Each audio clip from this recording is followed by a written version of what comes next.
Hello बच्चों, good morning. कैसे हैं आप सब? आशा करती हूँ कि आप सभी बच्चे अच्छे होंगे, स्वस्थ होंगे और मन लगाकर पढ़ाई कर रहे होंगे। तो वस्त्रों की देखभाल चैप्टर के आपके 4 टेस्ट पहले हो चुके हैं। आज आपका 5वां टेस्ट है। यह टेस्ट भी MCQs हैं। आशा करती हूँ कि सभी बच्चे जो है तैयारी के साथ आए होंगे। टेस्ट के लिए सभी को बेस्ट विशेस। और टेस्ट स्टार्ट करने से सबसे पहले आपके पास क्या होना चाहिए? हर रोज़ की तरह कॉपी और पेन जरूर होना चाहिए ताकि आप उसमें अपने आंसर लिख सको। तो आज का पहला क्वेश्चन है आपका कि हाथ से रगड़कर धोने वाली विधि किन कपड़ों के लिए इस्तेमाल की जाती है? ब्लाउज के लिए, बनियान के लिए, अंडरवियर के लिए या उपरोक्त सभी के लिए? मतलब ये बताना है कि इन चारों को, मतलब जो दिए हैं ऑप्शन, इनको किस विधि से हम हाथ से रगड़कर धोने वाली विधि कौन से कपड़ों में हम प्रयोग कर सकते हैं। नेक्स्ट है, वस्त्रों के संग्रह की जरूरत क्यों पड़ती है? संग्रह मतलब संभाल कर जो रखते हैं हम कपड़े, उनकी जरूरत क्यों पड़ती है? उससे क्या होता है कि वस्त्र अधिक टिकाऊ बनते हैं। दूसरा ऑप्शन है, वस्त्र लंबे समय तक चलते हैं, या वस्त्र की जो सामान्य देख रेख में कम समय लगता है, या उपरोक्त सभी। तीसरा क्वेश्चन, रेशमी वस्त्रों को संग्रहित करने से पहले क्या करना चाहिए? पानी में डालना चाहिए, या ब्रश से साफ करना चाहिए, या ड्राई क्लीन करवानी चाहिए, या धोना चाहिए? तो इन चार ऑप्शन में आपको बताना है कि जब हम रेशमी वस्त्रों को साफ करके रखते हैं उनसे पहले हमें क्या करना चाहिए। नेक्स्ट है, यदि किसी वस्त्र को एक बार पहनने के बाद आपको दोबारा पहनना है तो क्या करना चाहिए? अन्य कपड़ों के साथ रख देना चाहिए, जो पहले कपड़े रखे उनके साथ रख दो, या कहीं भी रख सकते हो, या तीसरा ऑप्शन है कि उनको अलग रखना चाहिए, या उपरोक्त सभी। तो क्या करना चाहिए आपको इन चार ऑप्शन में कि अगर आपने एक बार कोई कपड़ा पहन लिया और आपको लगता है कि दोबारा पहनना है तो क्या करना चाहिए। पांचवा प्रश्न है, ऊनी वस्त्रों को संग्रहित करने के बाद बीच बीच में क्या करना चाहिए? कि जब हम एक बार उसको रख देते हैं तो क्या करना चाहिए हमें बीच बीच में? ड्राई क्लीन करवानी चाहिए, धोना चाहिए दोबारा से, या धूप लगवानी चाहिए, या उपरोक्त सभी ऑप्शन ठीक है। छठा क्वेश्चन है, वस्त्र रखने वाली अलमारी, संदूक, अटैची कैसा होना चाहिए? साफ तथा नम, बड़ी तथा खुली, साफ और सूखी, या इनमें से कोई भी नहीं? जहाँ वस्त्र रखते हैं, यो अलमारी में रखें या संदूक में रखें या चाहे अटैची में रखें, वो कैसी होनी चाहिए। नेक्स्ट है, निम्नलिखित में से असत्य कथन का चयन करें। मतलब ये चार ऑप्शन दिए हैं, उसमें से गलत कथन कौन सा है? तो पहला ऑप्शन है, ऊनी वस्त्रों को धोने के बाद तार पर डालकर सुखाना चाहिए। दूसरा है, ऊनी कपड़े सर्दियों में प्रयोग किए जाते हैं। तीसरा ऑप्शन है कि ऊनी वस्त्रों के जो तंतु होते हैं मुलायम और नरम होते हैं। चौथा आपका ऑप्शन उपरोक्त सभी कथन असत्य है। मतलब सभी जो तीनों ऊपर दिए हैं ये सारे कथन असत्य, मतलब गलत है। तो आपको क्या बताना है इन चारों ऑप्शन में से कि असत्य कथन या गलत कथन कौन सा है। अगला क्वेश्चन आपका 8वां क्वेश्चन है कि निम्न में से ठीक है। ऊपर बताना था गलत कौन सा है, इनमें आपको बताना है कि ठीक कौन सा है। सूती वस्त्रों को पानी का छिंटा देकर धोएं। दूसरा है, सफ़ेद वस्त्र पहले धोने चाहिए। तीसरा ऑप्शन है, भारी पानी के साबुन में झाग नहीं बनता, या उपरोक्त सभी ठीक है।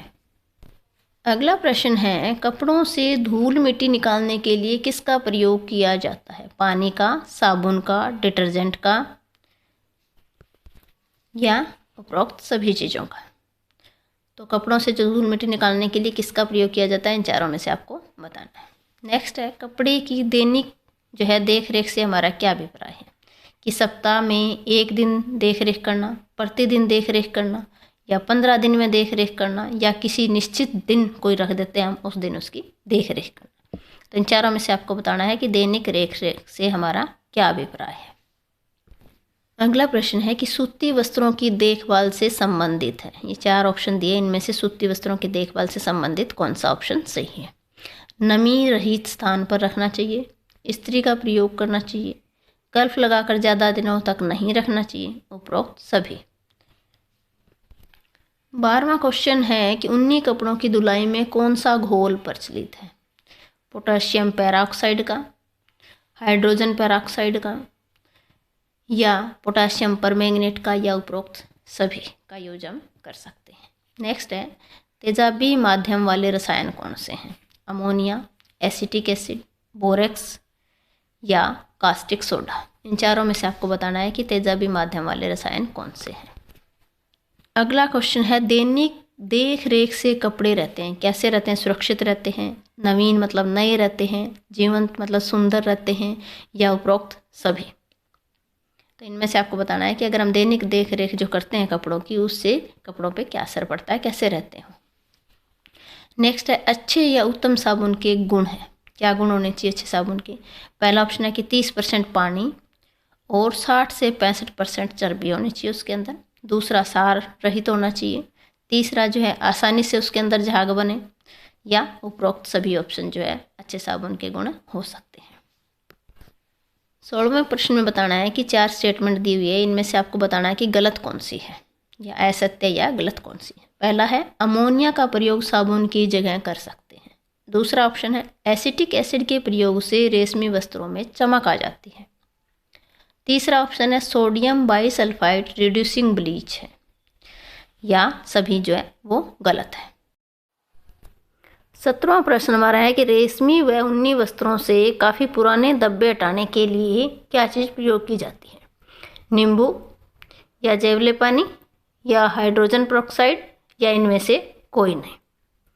नेक्स्ट है हल्के पानी में साबुन की झाग बनती है। हल्का जो पानी होता है उसमें साबुन की झाग कैसे बनती है? शीघ्र मतलब जल्दी और कम बनती है, या अधिक बनती है और जल्दी बन जाती है, शीघ्र बन जाती है, या कम एवं धीमी बनती है, कम बनती है और धीरे धीरे बनती है, या इनमें से कोई नहीं। तो इन चारों ऑप्शन में आपको बताना है कि जो हल्का पानी होता है उसमें साबुन की झाग कैसे बनती है।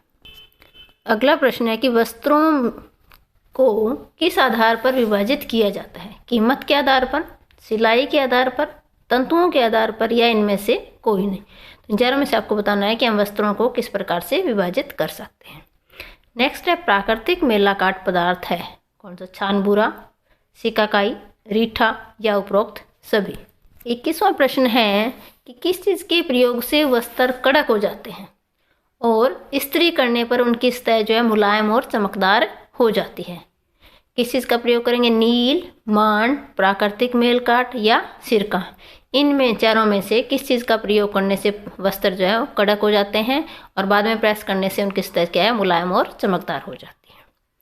नेक्स्ट है सार के प्रयोग से चर्बी को तोड़ा जाना क्या कहलाता है? शोधन, वस्त्रों की धुलाई करना, साबुनीकरण की क्रिया, या इनमें से कोई नहीं। नेक्स्ट है सूती कपड़ों की धुलाई के लिए कौन सा तरीका प्रयोग में लाया जाता है? रगड़ कर धोते हैं उनको, या हल्के दबाव के द्वारा, या ब्रश के द्वारा, या उपरोक्त सभी तरीकों से हम सूती कपड़ों को धो सकते हैं। नेक्स्ट है संघर्षण विधि में रगड़ा जाता है। किससे रगड़ा जाता है? हाथ के द्वारा, प्लास्टिक के ब्रश के द्वारा, या डंडे से पीटना, या उपरोक्त सभी। तो इसमें आपको बताना है कि जो घर्षण विधि होती है उसमें कैसे रगड़ते हैं हम कपड़ों को।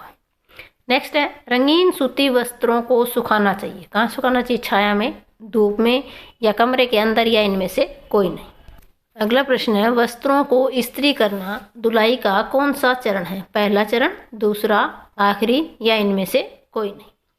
नेक्स्ट है कपड़े पर नमी रहते हुए ही इस्त्री की जाती है। कौन से कपड़े पे नमी रहते हुए इस्त्री की जाती है? ऊनी कपड़ों पे, सूती कपड़ों पे, रेशमी कपड़ों पे, या मानव निर्मित कपड़ों पे। तो आपको बताना है कि इन चारों में से कौन से कपड़ों पर नमी रहते हुए इस्त्री की जाती है। नेक्स्ट है धब्बों की स्पंजिंग की जाती है।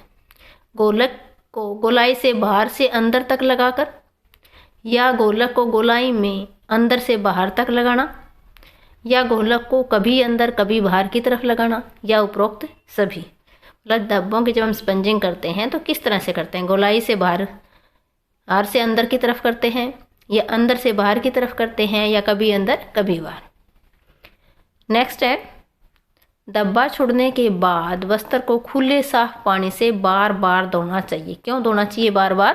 ताकि उसके अंदर क्या है? चमक आ जाए, या सिलवटें निकल जाए, या रसायन का कोई अंश न रह जाए, या इनमें से कोई नहीं। लास्ट प्रश्न हमारा है कि रंगों के धब्बे होते हैं, सारिये होते हैं, अम्लीय होते हैं, या सारिये और अम्लीय दोनों होते हैं, या इनमें से कोई भी नहीं होता। तो ये थे हमारे आज के टेस्ट के 30 क्वेश्चंस। तो आज तक हमने इस चैप्टर के 5 टेस्ट कर लिए हैं। आशा करती हूँ कि आप सभी बच्चों ने ये सारे 5 के 5 टेस्ट जो अच्छे से किए होंगे, और इन सभी के जो आंसर आपने नोट कर लिए होंगे। लास्ट में आपको आंसर की दी हुई है, वहाँ से आप मैच कर सकते हैं। अगर आप सभी बच्चों ने इन 5 टेस्ट को अच्छे से कर लिया है तो इस चैप्टर को आपको कहीं से भी कोई भी प्रश्न आप याद कर सकते हैं, कोई भी आपका प्रश्न नहीं छूटेगा और एग्ज़ाम की अच्छे से तैयारी हो जाएगी। इसलिए सभी बच्चे इन 5 वीडियो को, 5 जो MCQs टेस्ट आपके, वो ध्यान से देखें और अपनी कॉपी में नोट करें। यहाँ आपको आंसर की दी हुई है, यहाँ से आप अपने जो आंसर नोट किए हैं वो मैच करें। हर एक जो ठीक क्वेश्चन है उसका 1 अंक है और इस तरह से आप सभी क्वेश्चंस का लास्ट में आप टोटल करें और टोटल करके जितना स्कोर बनता है वो कमेंट सेक्शन में अपने name, father name, class, roll number, section के साथ ज़रूर लिखें। थैंक यू बच्चों।